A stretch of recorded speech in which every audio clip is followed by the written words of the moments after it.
honored guests, in the words of Dr. Seuss, be who you are and say what you feel, because those who mind don't matter, and those who matter don't mind.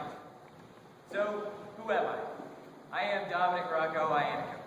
I'm a proud Italian-American, a Navy brat, a boxer, and a brother to my friends. I'm the youngest of 4 children. My father, Alfred Iannacone, grew up in Paterson, New Jersey. His family struggled to put food on the table, enough so that he had to drop out of high school twice to do that. He worked hard to provide, and a few years later, after earning his GED, he enlisted in the Navy. Today, he has a master's degree and retired after 27 proud years serving our country.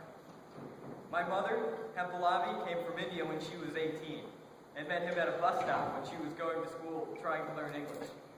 She taught us early on to read, be competitive, and compassionate.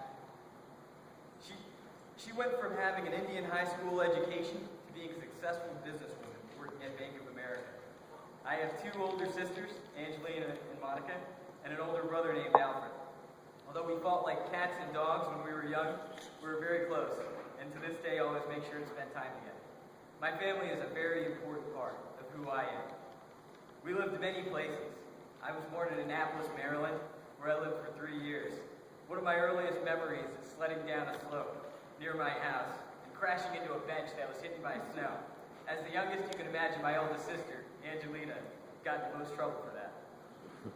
After that, we lived in Virginia Beach, Virginia, where I learned there were very good reasons for my mother telling me not to go across the street into the bad neighborhoods.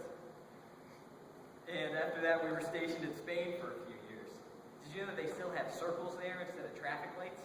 I don't know how it works, but somehow it does. While I was there, we had a chance to visit Portugal, France, Germany, Italy, Malta, and even Morocco. I had a huge culture shock when we after that moved to Pensacola, Florida. The hardest part about moving is leaving friends behind every single time and having to make new ones.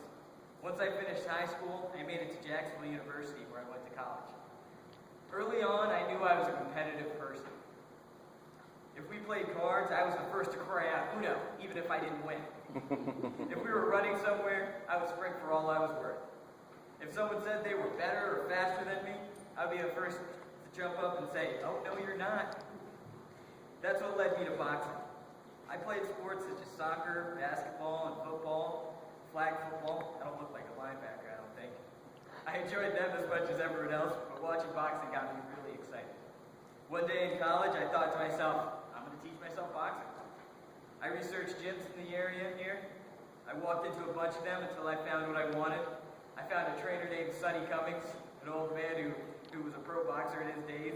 I trained for over a year, hitting the bags, jumping rope, sparring, and in that time, 5 days a week, I would leave my college classes at 4 p.m., head straight to the gym, and train for 3 hours, then go back and start the day all over again.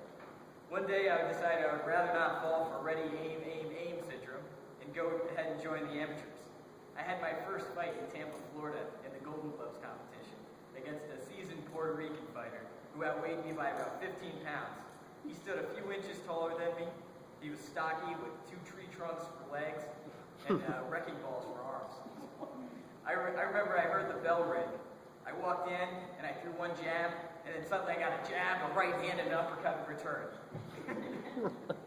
It was a massacre. They had to end the fight because no matter how many times I was knocked down, I just kept getting up. I learned an important lesson there. As Winston Churchill said, never, never, never give up. After that fight, I went back, trained harder, and had the chance to enjoy being on the winning side of things until I graduated and started my professional career. When I graduated from JU, go Dolphins, I found myself wondering, what do I do now? My father asked me not to join the military. He said, "Dom, I did that so you wouldn't have to." He sacrificed a lot while I was growing up, working his way up from being enlisted to becoming an officer, and wanted more for me. I respect everyone who serves our country, but I found that hard to argue. The lessons I learned from my family and from boxing made the business world seem the right place for me.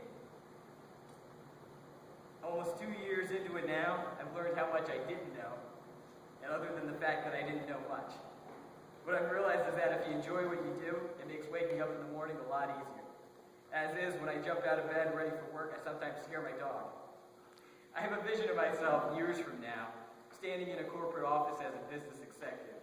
I don't know exactly what road I'm going to take to get there, but I know I'm going to figure it out.